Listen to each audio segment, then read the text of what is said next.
Pequeña demora, pero bueno, lo importante es que estemos todos acá y que podamos discutir, debatir, tener una pequeña introducción que voy a hacer yo, pero a partir de ahí poder, con micrófono abierto totalmente, charlar tanto de los temas educativos. La excusa, entre comillas, tenía que ver con educación y soberanía. Voy a empezar con eso, pero después seguramente en las inquietudes que ustedes planteen va a haber temas políticos más generales, temas de coyuntura, de qué está pasando ahora en la Cámara de Diputados, los grandes debates que estamos teniendo, lo del fondo. Mientras que nosotros estemos acá, a las 6 va a haber una conferencia de prensa del presidente. No hace falta ser adivino para saber qué es lo que va a plantear, ¿no? Cómo va a ser el ajuste, porque mañana viene la directora del Fondo Monetario Internacional, así que lo que deben estar haciendo todos es las cuentas de dónde tratar de ahorrar recursos públicos, de dónde sacar plata del Estado, de nuestra gente, para que se la lleven afuera, porque en última instancia de eso se trata. Todo lo que nosotros ahorremos o todo lo que planteen como ajuste no tiene otro objetivo que asegurar que esos dólares que están llegando se puedan ir, ¿no? En pago de deuda, en lo que fuere, en especulación financiera, pero seguramente de eso va a hablar nuestro presidente al mismo tiempo que estemos nosotros acá charlando. Yo quiero plantear centralmente para el debate dos cuestiones que me parece que son centrales. Nosotros hemos trabajado muchísimo respecto de los aspectos de la educación, ciencia y tecnología durante los años que nos tocó la gestión, y hemos planteado, con fortaleza está llegando el compañero intendente.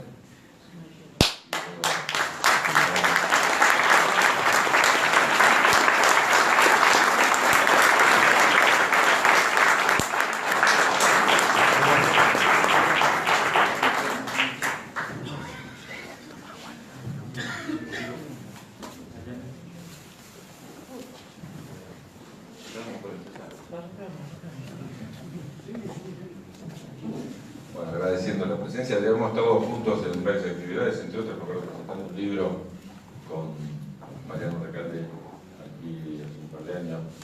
El libro era sobre pensar kirchnerismo, en aquel momento habíamos editado ese libro. Estuvimos aquí en un acto muy lindo en el mes de enero presentándolo.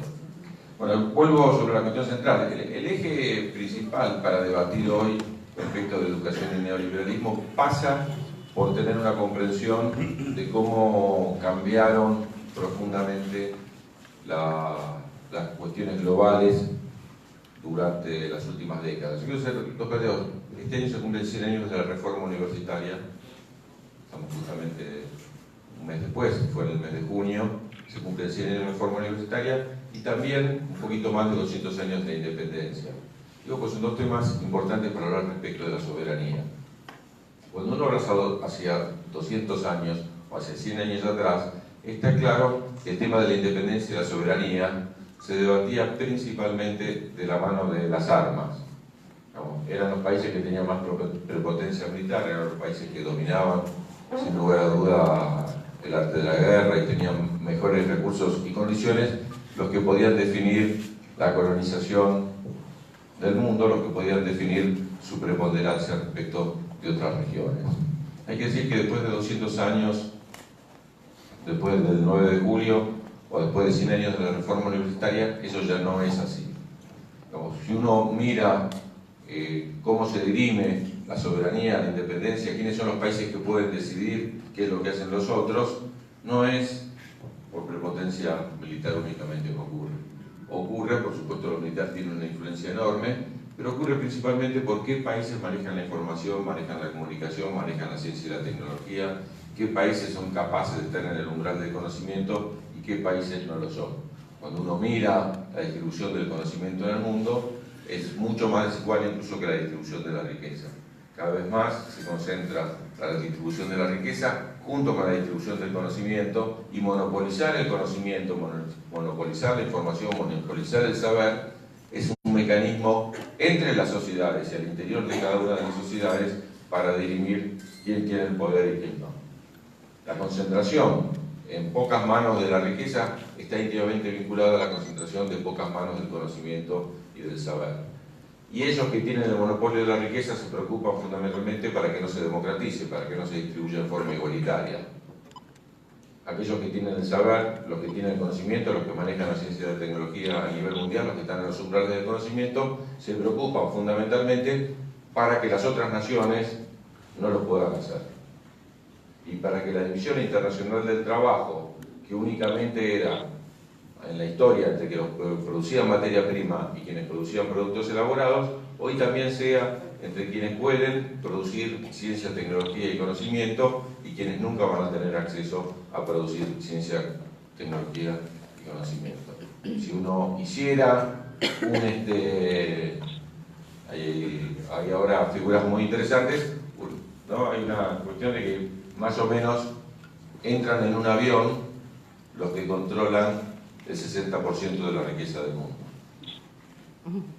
¿Sí? Entran en un avión los que controlan los otros miles de millones, ¿sí? Los 6.000 millones más pobres, que no controlan ni siquiera el 1% de la riqueza del mundo. Las diferencias son abismales y uno podría hacer algo parecido respecto del conocimiento. Los que manejan el conocimiento, los que manejan la ciencia y la tecnología, hoy en día son núcleos muy pequeños, son núcleos que realmente condicionan el desarrollo de la humanidad y su preocupación principal está justamente en que eso no se democratice, que siga siendo ello.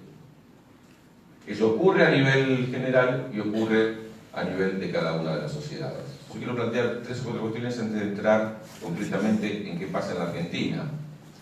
Hoy, cuando nosotros debatimos el proyecto de los países en vía de desarrollo, hay 2 aspectos centrales que hay que definir.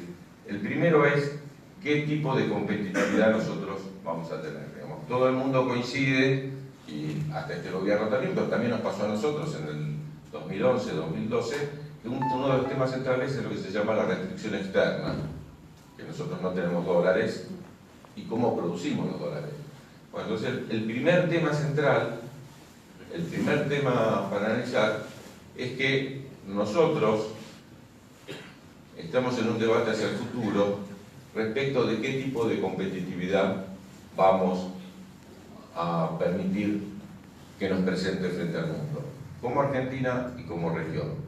Si nosotros vamos a hacer una competitividad que se llama genéricamente competitividad espuria, competitividad que está basada en la destrucción del medio ambiente o la superexplotación de la mano de obra, o vamos a lo que podemos llamar competitividad genuina, que es la capacidad de agregar valor que tienen los países a partir de la calidad del trabajo de su gente y de la innovación científico-tecnológica.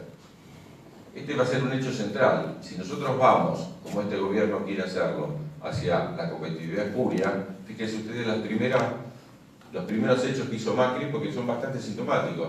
Dio la casualidad que a mí me tocó asumir con Néstor Kirchner el 25 de mayo del 2003 y el 26 estábamos en Entre Ríos resolviendo un tema laboral, el conflicto docente, y no preguntándole a la provincia si eso tenía que pagarlo a la provincia de la nación, sino que inmediatamente yendo a resolver, porque el derecho a la educación es un derecho que está por encima de cualquier cosa. 7 provincias no pagaban los sueldos, fuimos a resolver el primer tema, el tema del trabajo y el derecho a la educación.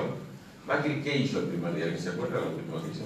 Fue ir a San Juan a devolverle las retenciones a las mineras y a cumplir con el único compromiso que cumplió en la campaña, que es bajarle las retenciones al campo, que hoy se sigue discutiendo. Es decir, en estos 2 modelos de competitividad, si uno lo quiere llamar de esa manera, Néstor el primer día decidió apostar a la competitividad genuina, a la educación de un pueblo para forjar el futuro.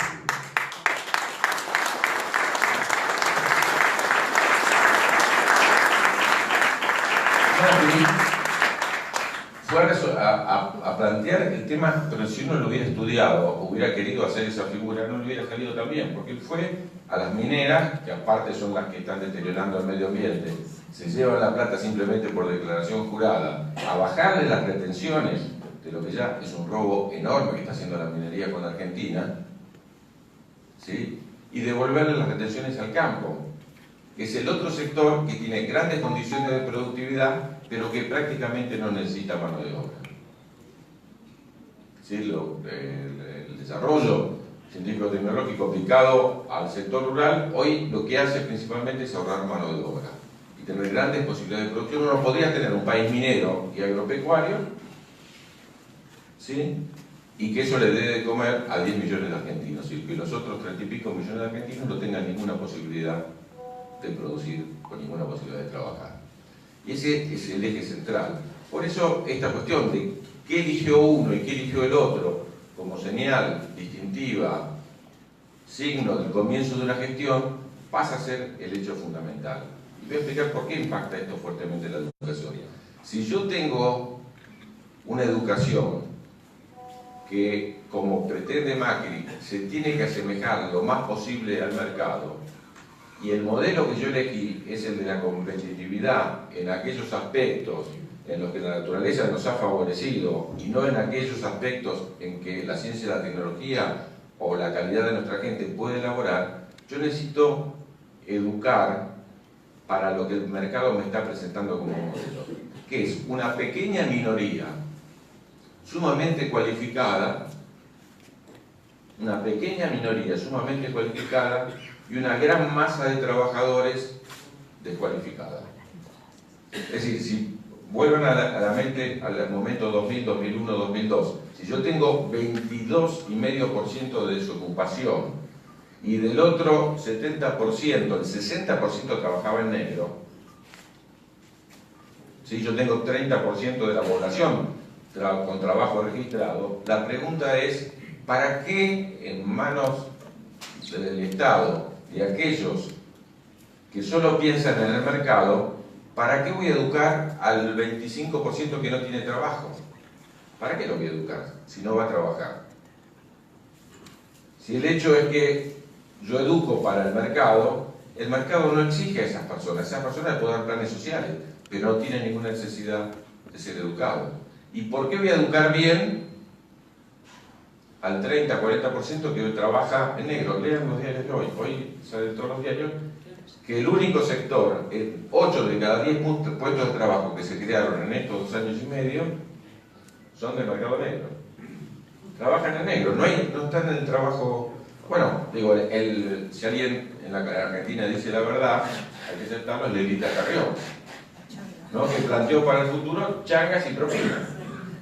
¿O para qué voy a educar a uno que va a depender de las changas y las propinas? Digamos? Si es changa o propina, lo que no necesita es educación.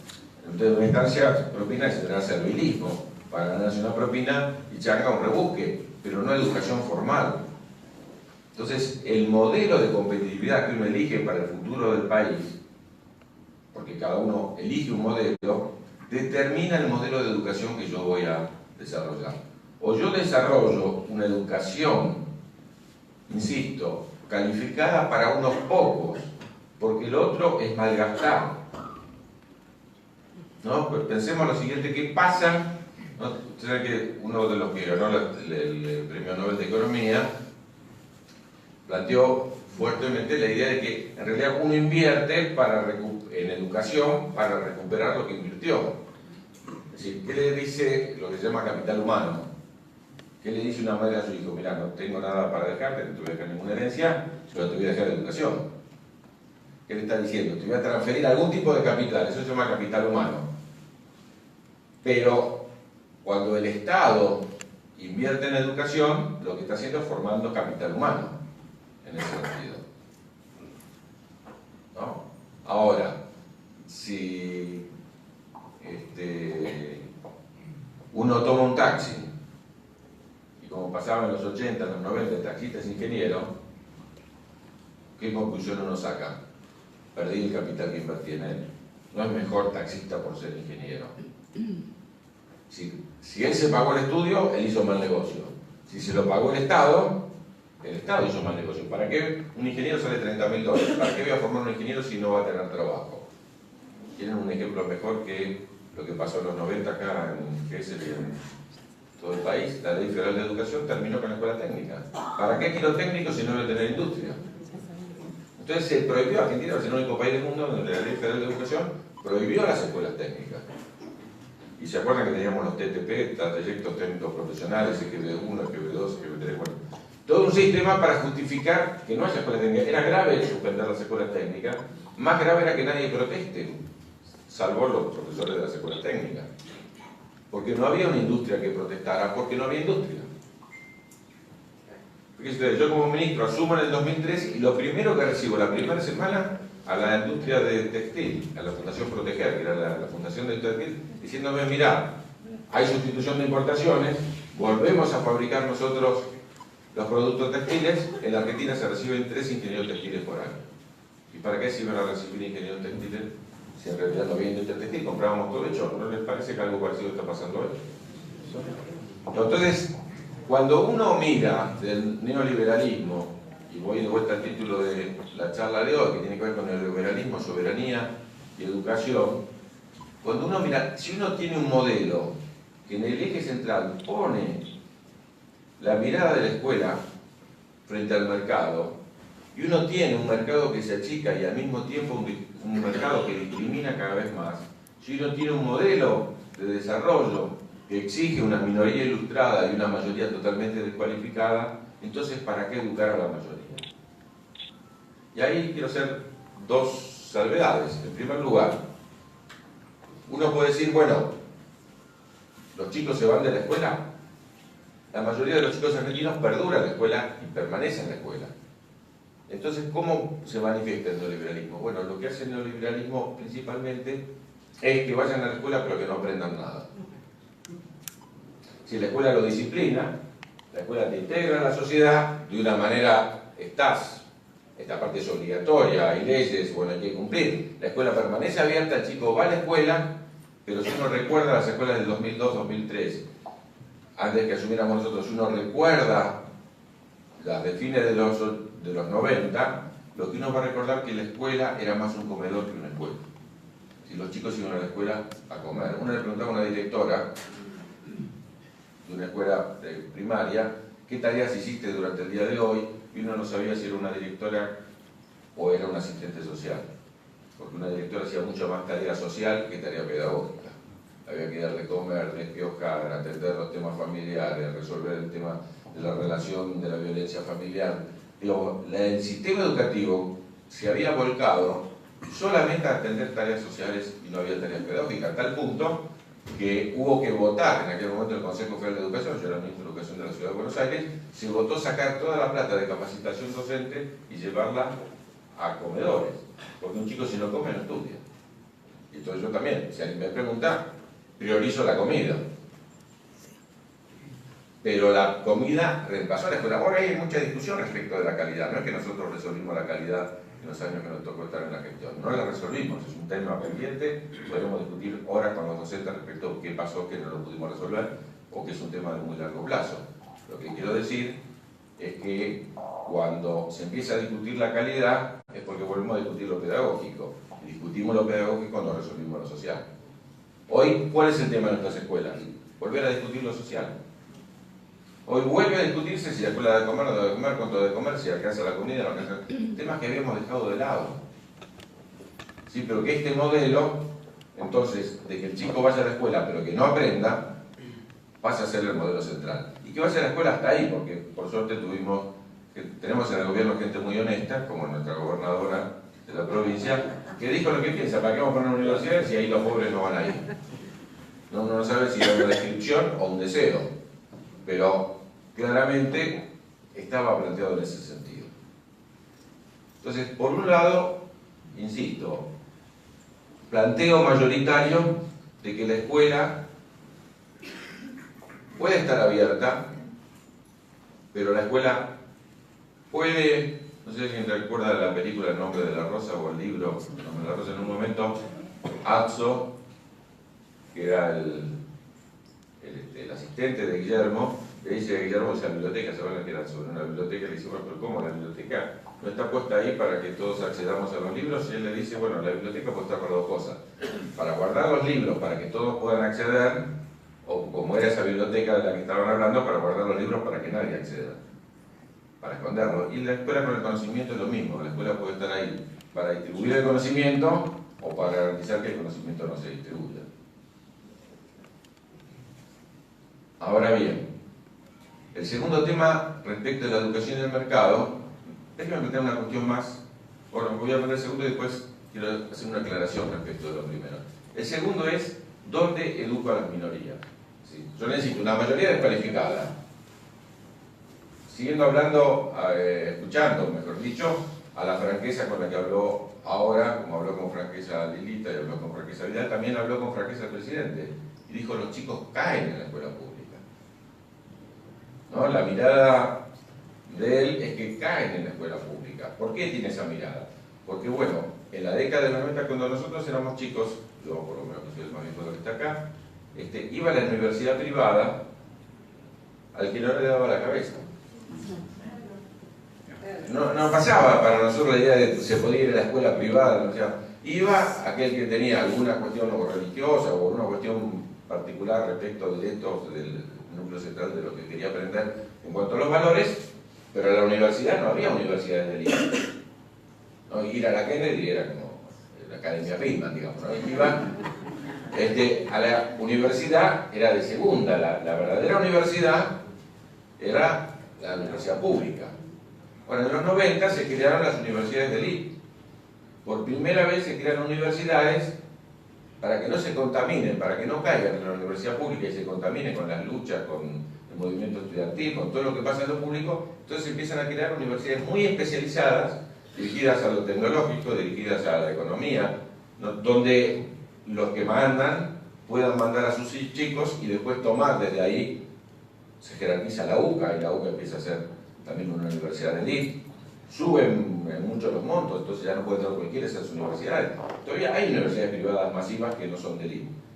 Pero las verdaderas universidades de élite es para ese 10% que va a estar en los lugares, no tiene por qué pasar por el sector público. Va a un jardín privado, va a una primaria privada, va a un secundario privado, ¿sí? Y termina en una universidad privada.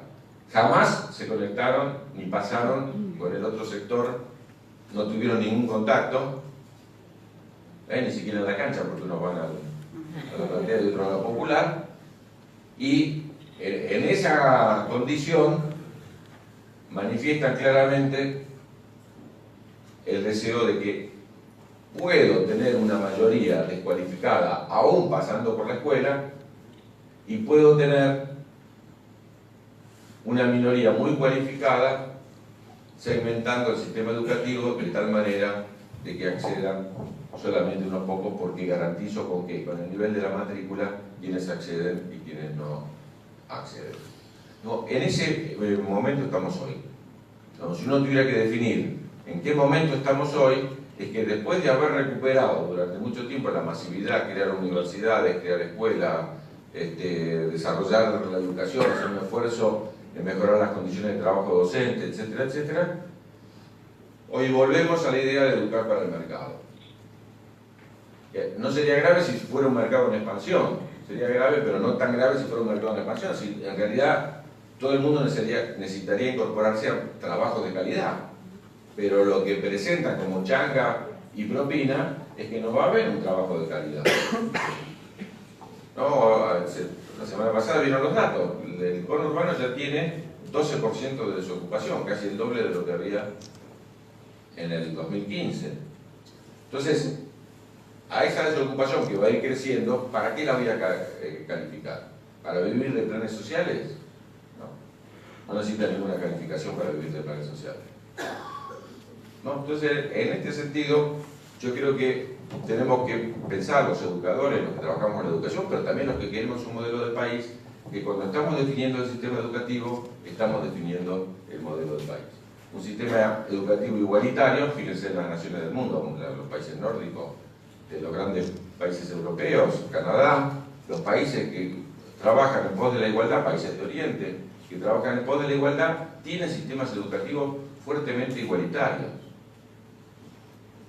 ¿No? Cuando uno mira los que sacan los mejores resultados, incluso en las pruebas internacionales, son los países más igualitarios. Nunca va a encontrar un Estados Unidos ahí. Estados Unidos tiene sectores de altísima calidad en la educación, que se pagan muchísimo, y tiene una educación pública desastrosa. Entonces siempre va a estar en la mitad de la tabla. Son los países igualitarios los que construyen educaciones profundamente democráticas y que pueden acceder a todo. Es decir, dos o tres cuestiones más antes de abrir para el debate.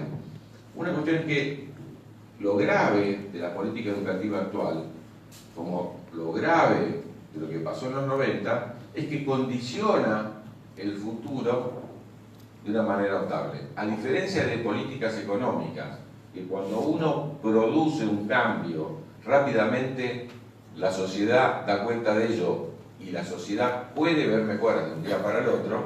Es decir, yo nuevamente protejo la industria argentina, coloco impuestos. Al otro día se va a reactivar la industria nacional, es una cuestión inmediata. No dejo entrar los elementos, los productos textiles, se van a fabricar acá. No dejo entrar la ropa, se va a fabricar acá. No dejo entrar los juguetes, se van a fabricar acá. No dejo entrar el calzado, se va a fabricar acá. ¿Está claro? Hay una medida concreta que produce una reacción. En educación no hay ninguna medida de acción y reacción. No existe una medida que al otro día se vea. No hay ninguna medida seria en educación que al otro día se vea. Quiero explicar. Cuando el gobierno de Menem termina con las escuelas técnicas, y entonces cuando se reactiva la industria en la Argentina tenemos que recuperar las escuelas técnicas, entonces vuelvo al 2003, nosotros hacemos la ley de educación técnica, que es una ley del año 2005. Como toda ley, comienza a aplicarse en el 2006-2007. ¿Sí? ¿Cuándo salen los primeros técnicos? 7 años. 6 años. 7 años después. ¿No? Los primeros que entran empiezan en el 2013-2014. Y después, entonces, ¿se acuerdan? En todos los días salió, por primera vez empiezan a crecer las carreras de ingeniería, porque son esos técnicos los que alimentan las carreras de ingeniería. Entonces tenemos las carreras de ingeniería que empiezan a crecer en el 2015-2016. ¿Cuándo van a egresar? En el 2023, 2024. Bueno, si estos tipos destruyeron la industria, hicimos entonces el trabajo al Lupino Botón, hablando finamente. No sé si se entiende. Todo viene una medida de educación. Fíjense ustedes que la tomamos con tanta urgencia, estoy hablando del 2005, que primero es la ley de educación técnica y después es la ley de educación nacional. Cualquier tipo nacional dice usted vive en un país al revés. Primero hay que hacer una ley de educación y ahí está la educación técnica. Pero era tal la urgencia que no podíamos esperar a discutir la ley de educación nacional porque los técnicos hacían falta ya. Entonces primero discutimos la ley de educación técnica. ¿Cuánto pusimos para financiar la educación técnica? Bueno, la ley dice el 0,2% del presupuesto nacional tiene que ir a la educación técnica. ¿Cuánto era cuando nosotros asumimos? 7 millones de pesos recibían las escuelas técnicas que quedaban, porque en la ciudad nosotros decidimos, por ejemplo, el primer ministro, no eliminar las escuelas técnicas. ¿No? Recibían 7 millones de pesos. ¿Cuánto se presupuestó el año pasado? El 0,2, ¿cuánto significaba? 3.600 millones de pesos. Pasamos de 7 a 3.600. Pregunta, ¿cuánto gastó el gobierno de Macri de esos 3.600 millones de pesos? No llegó al 20%.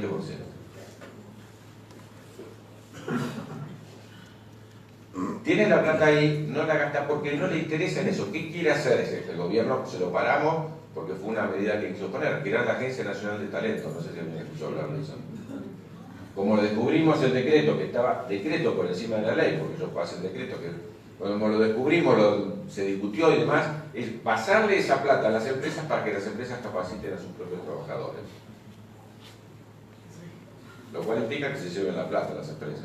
Pasarle a empresas privadas la plata que es pública. Ah, bueno, no lo lograron hacer, entonces no la gastan. La devuelven todos los años. ¿Sí? Y ustedes van a ver seguramente en las medidas de ajuste para el año que viene que no se va a cumplir con el 0,2%.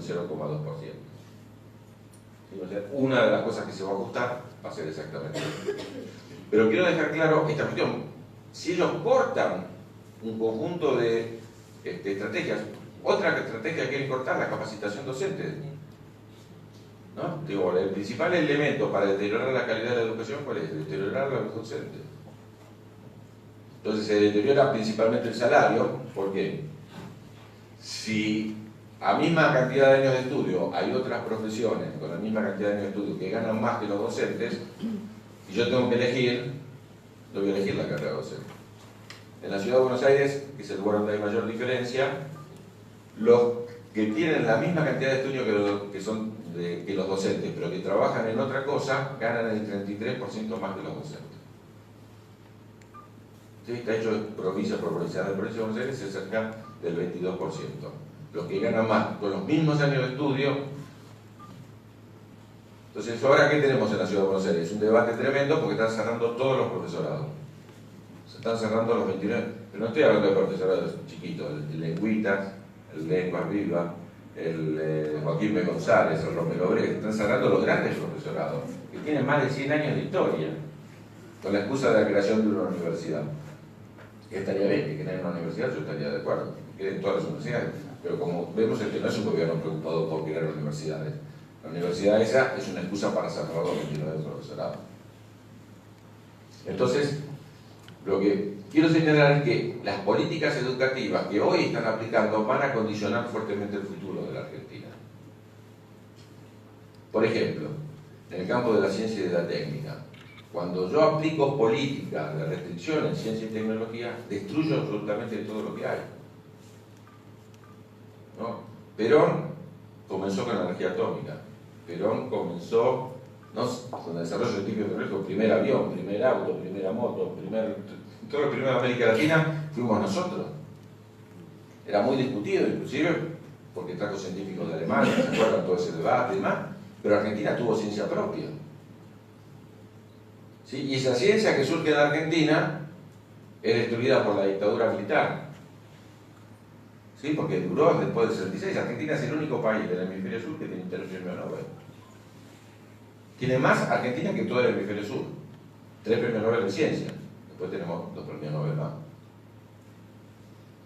Pero el desarrollo científico tiene que llevar muchos años de trabajo, no es de un día para el otro. Argentina tiene, yo como ministro de Educación, tuve la enorme satisfacción de ir a inaugurar a Australia el reactor nuclear que Argentina le vendió y le construyó en Australia para funciones de salud. ¿Sí? Sabiendo que la emoción que es la exportación tecnológica más importante que hizo Argentina y la importación que Australia más grande que hizo Australia. Ahora acabamos de venderle otro a Holanda. ¿Sí? Macri se lo quiere autoadjudicar, pero es la tecnología que se desarrolló en los otros años. El INVAP, que es del Estado. Ahora está pagando los sueldos en 3 cuotas, porque no tiene plata para pagar los sueldos, porque el INVAP hacía también los satélites, y este gobierno decidió comprarlos afuera. Y el INVAP trabajaba, como ustedes saben, en hacer los radares. Y el gobierno dejó de construirlo. Y dejamos de construir la central nuclear. Y dejamos de mandar los satélites, ¿se acuerdan? ARSAT, cuando veíamos emocionados de que un satélite de Argentina pone un satélite en órbita. Bueno, hoy todo eso está... Ahora, si se corta todo eso, imagínense que en épocas en donde el conocimiento en el mundo se duplica cada año, y nosotros rompemos esa cadena, volvernos a colocar a tono va a ser casi imposible. Y esto es decisión política. Voy a contar una anécdota que yo prácticamente nunca la conté alguna vez en público. Yo era ministro de Educación, Ciencia y Tecnología.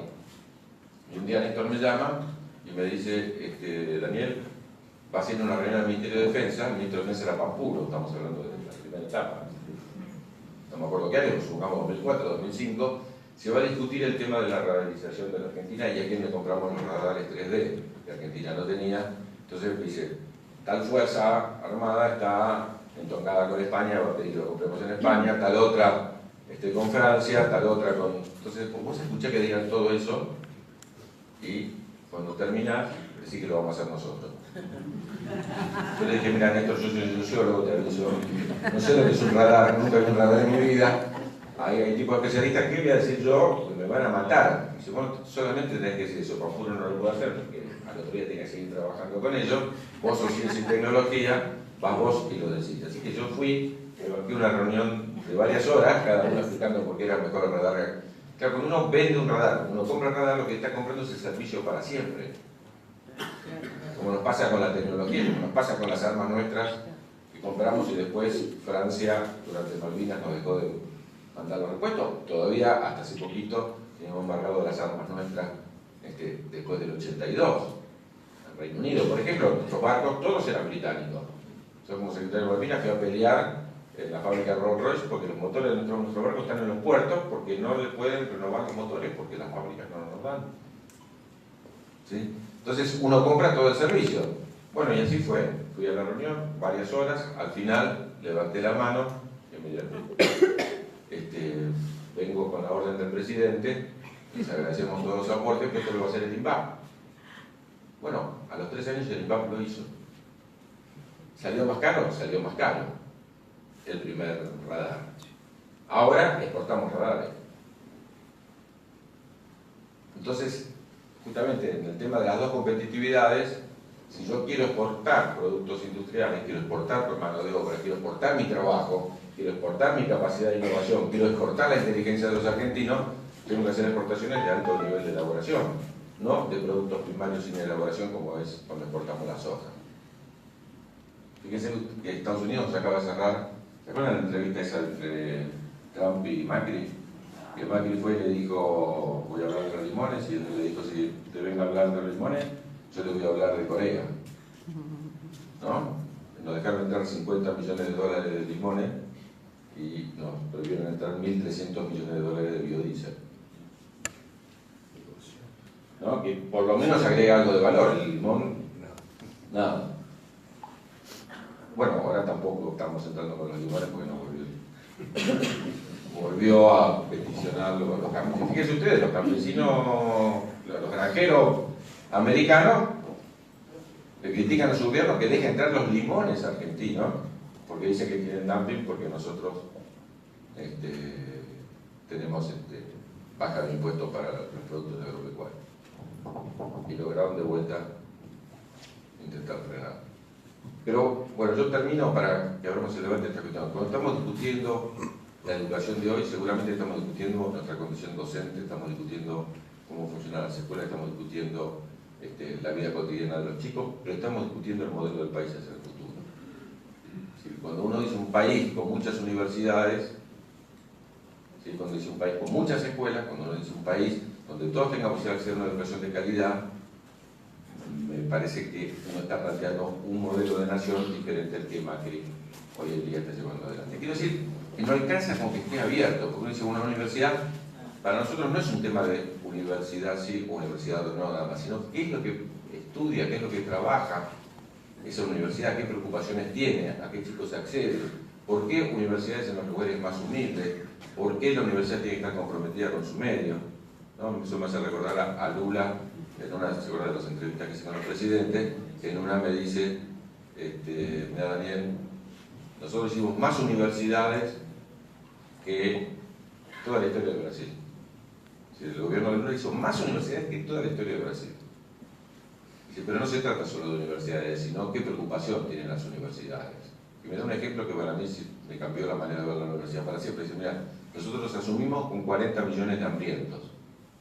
En Brasil había 40 millones de personas que no comían bien. Y por ejemplo, en nuestras carreras de dietología en la universidad estábamos más preocupados de cómo adelgazar a los ricos y de cómo engordar a los pobres. Si nosotros podemos en la universidad invertir mucho,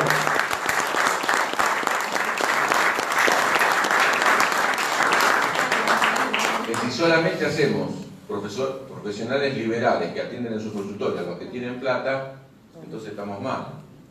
La concepción peronista es que las universidades tienen que estar preocupadas por los problemas del pueblo, si no, no tiene sentido que esa universidad sea abierta y gratuita. Ahora, nosotros tenemos aparentemente exceso de abogados, pero ustedes saben que solamente el 78% de la población argentina accede a la justicia. ¿No? Entonces nos parece exceso de médicos. ¿Cuántas mujeres y hombres nuestros no tienen salud? No podemos hacer, no pensemos solamente, dice Argentina es el país que tiene más psicólogos del mundo. Sí, ¿cuántos acceden a la salud mental? Muy pocos argentinos. ¿No? Porque lo que está planteado como ejercicio liberal de la profesión solo acceden los que pueden pagar. Y la gran mayoría de argentinas y argentinos no pueden pagar eso. Entonces, me parece que en ese punto nosotros tenemos que ser el eje central. Y tener consciente, insisto que era para el debate, discutamos todos los temas, todo lo que ustedes quieran plantear, que debatir la educación es debatir el modelo de país.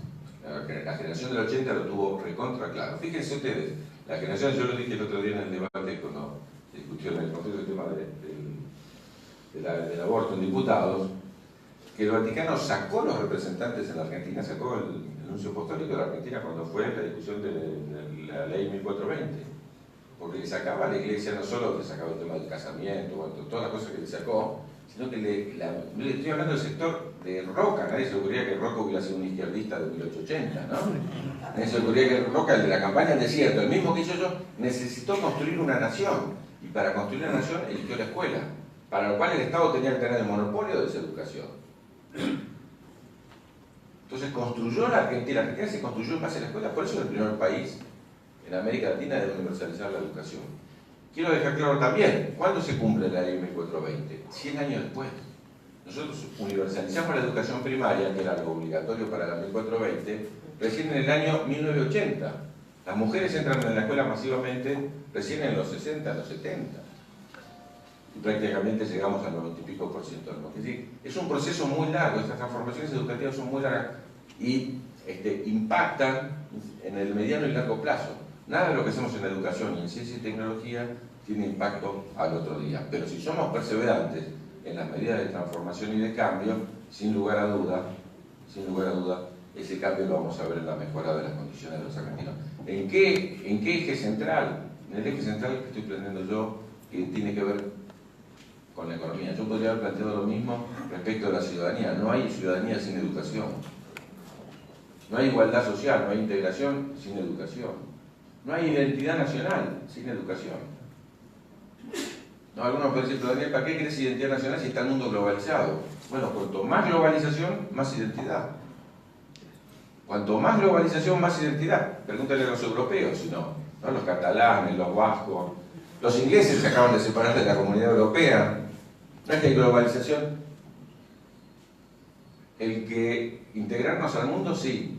Pero el que no tiene personalidad propia y cultura propia no se integra, sino que se diluye. Entonces, si no es la escuela, ¿quién trabaja por una cultura nacional? No, si no es la escuela, ¿quién? Netflix, no, está claro. ¿Quién trabaja por una cultura nacional si no está en la escuela? Esa generación del 80, para construir una Argentina donde no la había, obligó a todos a subir y bajar la bandera todos los días en la escuela. Uno va a Jujuy, hay 3 chicos, están uno atrás del otro, una filita de 13, divertido, en una escuela rural, viendo subir y bajar la bandera. Es una locura, hace frío. Pero están los chicos ahí y ven esa bandera que es propia. En aquel momento ellos no sabían que esa era la bandera, 100 años atrás, 1880, pico de años atrás, no sabían que esa bandera era propia, porque ¿qué separaba a quienes estaban en Jujuy de los que estaban en Bolivia?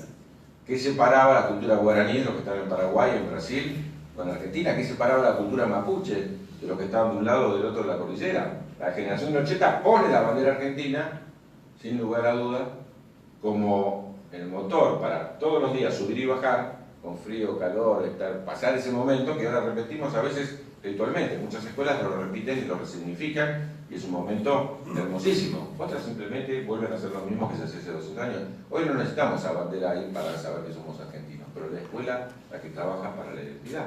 Y una identidad distinta, hay que decirlo en este momento, es una identidad en la diversidad. Porque la generación del 80 tenía la idea del crisol de razas. Yo metía un tano, un gallego, un ruso, un boliviano, un armenio, un mapuche, lo mezclaba todo y salía el ser nacional, el argentino. Y a uno le daba vergüenza tener un padre que era inmigrante, como tenía yo y como deben tener muchos de ustedes, en la escuela, que uno trataba de ser argentino y no ser hijo de inmigrante. Sin embargo, hoy es al revés, ¿no? Diría Emilia Ferreiro, hoy la escuela tiene que enseñar en la diversidad. Si el otro distinto, tengo algo para aprender de él. Entonces nosotros peleamos en la escuela por la igualdad y por la diversidad, que parecen contradictorios, ¿no? Que una escuela que forme cada vez más iguales, pero cada vez más diferentes. Iguales en cuanto a que a nivel socioeconómico, en cuanto a integración social. Pero que a su vez cada uno defienda su identidad regional, provincial, local, de comunidad originaria, identidad de género. ¿No? Que la escuela fortalezca las identidades. Y en este sentido es fundamental la escuela. Yo hice más hincapié en el tema de la productividad y no en estos dos temas, pero voy a hacer toda una charla sobre el tema de por qué la escuela ayuda a la igualdad social, o por qué la escuela ayuda a la identidad nacional, o por qué la escuela es el eje fundamental de la democracia. No hay democracia sin escuela. Hay que decirlo también. no la democracia de la escuela que antes, donde yo te obligo a ser democrático. ¿Cómo enseña la escuela la democracia? La enseña en el currículum oculto, no en el currículum evidente. Si uno mira, a nosotros lo hicimos con los ministerios, evaluamos todos los libros, cuando pasamos de dictadura a democracia, ¿qué hacen? El cambio que más veces ocurrió en el sistema educativo argentino, ¿saben cuál es? El de la materia esa, que no sé cómo se llama ahora, que es la educación cívica. Construcción de la ciudadanía. Cada vez se llama de otra manera, tienen mil nombres distintos, pero el contenido siempre era el mismo. Entonces, ¿qué hacían? En el momento de la dictadura se cambiaba la capa del libro. Pero incluso, yo estoy hablando ya del 2003, había libros que no diferenciaban dictaduras de democracia. Estaban todos los presidentes y nos decían cuáles eran democráticos y cuáles no. Bueno, eso es importante, pero así no se enseña la democracia. La democracia se enseña en la participación cotidiana, si uno construye instituciones democráticas con reglas y relaciones internas democráticas. Incluso para fijar las normas de las escuelas. En esto con los docentes nos pelearíamos. Estoy seguro que un código de convivencia es mucho más aceptado si los chicos participan en la elaboración. Cuando se entiende por qué las reglas, cuando son impuestas, cuesta más cumplirlas. Vaya uno a tocar la pelota con la mano en el fútbol. Todo el mundo dice, no, eso es malo, está con se puede jugar al fútbol y tocarla con la mano. Cuando el chico entiende por qué hay una regla, es el primero en tratar de que se cumpla, ¿no? Si uno llega tarde y obstaculiza totalmente la clase, bueno, todo el mundo se da cuenta que tiene que haber una norma para que alguien no llegue tarde. Bueno, me parece que la democracia tiene que ver también con la construcción de instituciones mucho más participativas. Y por supuesto lo contrario que hace este gobierno. ¿No? Que si pudiera, militarizaría, la pondría a Patricia Bullrich y no a Esteban Bullrich. Aunque en este caso era bastante parecido, yo les quiero decir. Por suerte Bullrich se dedicaba ahora más a la poesía que a la educación. Porque cuando se dedicaba a la educación, no sé si se acuerdan, dijo, yo me presento acá, lo dijo acá en Mar del Plata, en la reunión de empresarios, yo me presento como gerente de recursos humanos. Es decir, si yo hubiera empezado así esta charla, ya todo lo que más que dije estaba de más. Porque un ministro que se ve como gerente de recursos humanos, ¿para qué va a capacitar un recurso? En primer lugar, digámoslo, y termino. Si es recurso, no es humano. La idea de recurso humano es que tengo recursos materiales, tengo las herramientas, tengo la máquina, tengo recursos financieros, tengo la plata y tengo gente, recursos humanos.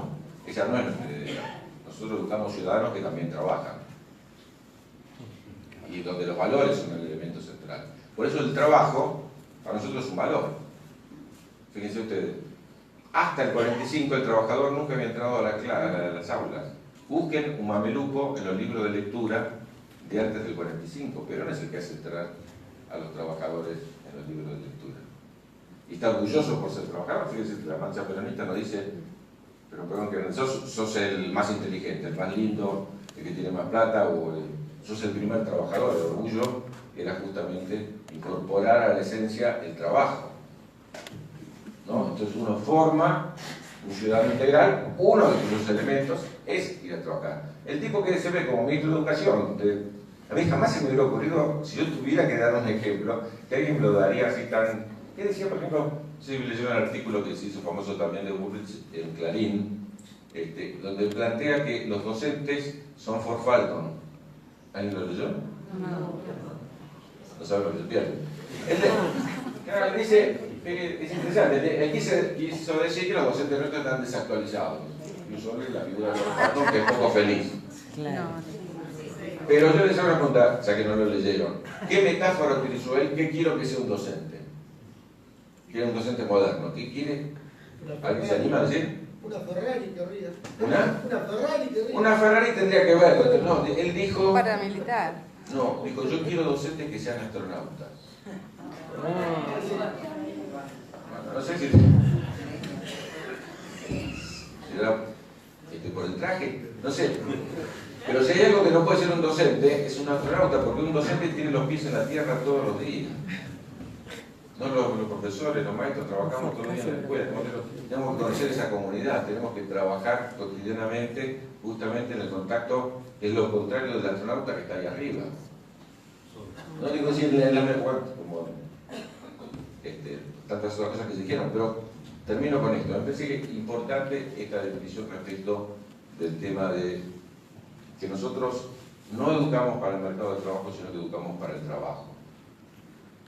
No pensamos en recursos humanos, sino pensamos en ciudadanos. Nosotros pensamos en un modelo de competitividad. Por supuesto que es importante ser eficiente y competitivo, pero de competitividad genuina, basada en la calidad del trabajo. ¿Sí? De exportar trabajo en última instancia. Por ejemplo, Argentina le exporta a los países centrales 90% de productos primarios y solo 10% de productos elaborados. ¿Pero qué le exportamos a América Latina? 40% de productos elaborados. Entonces, ¿qué me conviene? ¿Exportarla a los países centrales o exportarla a América Latina? Exportar a América Latina. ¿Qué me conviene? ¿Integración regional o depender de los países centrales? Me conviene integración regional. Bueno, se acaba de destruir el Mercosur. Se acaba de destruir la UNASUR. No sé si leyeron, hace 2 semanas Lenín Moreno, el presidente de Ecuador, dijo: si la UNASUR no existe, le saco el edificio, porque el edificio de la UNASUR estaba justo en el Ecuador, en el lugar de... ¿No? Entonces, ¿por qué van a destruir la integración regional? Porque yo a países que no tienen industria les puedo vender industria. ¿Qué le voy a vender a China? ¿Industria? Es imposible. ¿Qué le voy a vender a Estados Unidos? Que es imposible. ¿No? Hoy, debiera ser posible. Pero entonces nosotros definimos el futuro del país, definimos si somos soberanos o no en la mano de la educación. Claro, yo cuando estudiaba en los 70, decía, bueno, primero discutamos el modelo del país y después el modelo educativo tiene que ser de acuerdo al modelo del país. Eso es verdad, pero tampoco hay modelo del país sin educación. Yo creo que nosotros, estoy hablando del Movimiento Nacional Popular, subestima la educación también muchas veces. Es decir, muchas veces se puede, pero la escuela no consigue la igualdad. Es al revés. A altos niveles de desigualdad, la escuela es impotente para resolver en el aula lo que la sociedad no resolvió en el mercado. Si un chico llega con una pobreza absoluta, sin capital cultural, etcétera, etcétera, etcétera, y tiene que estar en la escuela con otro que tiene computadora, libro, comida, tiene todo en la casa, la escuela es impotente quizás para igualar esa diferencia enorme. Entonces, es verdad que a veces dice la escuela, y se pone a la escuela y se le carga de tantas tareas a la escuela que es imposible. Pues cualquier regalo dice, bueno, el tema del ambiente, bueno, hay que hacer educación ambiental, lo metemos en la escuela. Dos cosas que son justas, educación sexual, hay que tomar en la escuela. Educación para la vida ciudadana, educación para la salud, educación para no fumar, educación contra la droga, educación, todo en la escuela. Bueno, también hay que enseñar matemática, lengua, algunas otras cosas que son básicas. Es muy difícil que la escuela la sobrecarguemos de todo y después le tomamos examen sobre todas las cosas que hizo y decimos no cumple con los objetivos que fijamos en la escuela. Hay que pensarla a la escuela, insisto en esta idea de que es verdad que hay un modelo nacional, que el modelo nacional me define qué modelo de escuela, pero que ese modelo nacional es imposible sin el modelo de escuela. Como lo pensó la generación del 80, como lo pensó el peronismo en su momento, como lo empezamos a pensar en el 2003, hoy estamos rumbo al 2019. Estamos rumbo al 2019. Tenemos que tener las mejores propuestas para el 2019. También los que trabajamos en educación tenemos que tener las mejores propuestas educativas para el 2019. Los que trabajamos en educación sabemos que muchos docentes votaron a este gobierno que hoy en día les quiere dar un 15% de aumento cuando la inflación de este año ya sabemos que no es menos de 30%. Y donde ya se perdió entre el 10 y el 15% en los 2 años anteriores. Pero lo votaron. Entonces también tenemos que mirar autocríticamente por qué no supimos llegar nosotros con las mejores propuestas, con las mejores ideas, para tener también lo que hace falta para el 2019.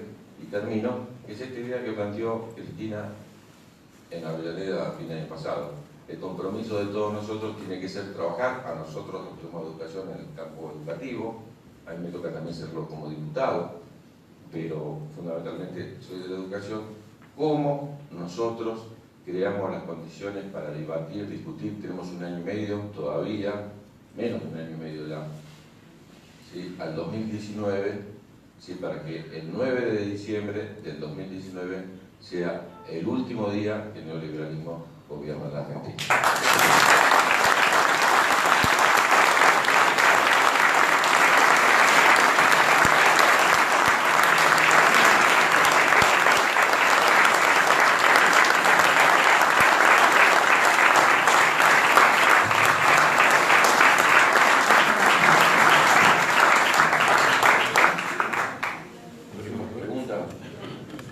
Bueno, abrimos el debate, las preguntas que le quieran formular a Daniel. Con respecto a la construcción del país que uno quiere, ¿no?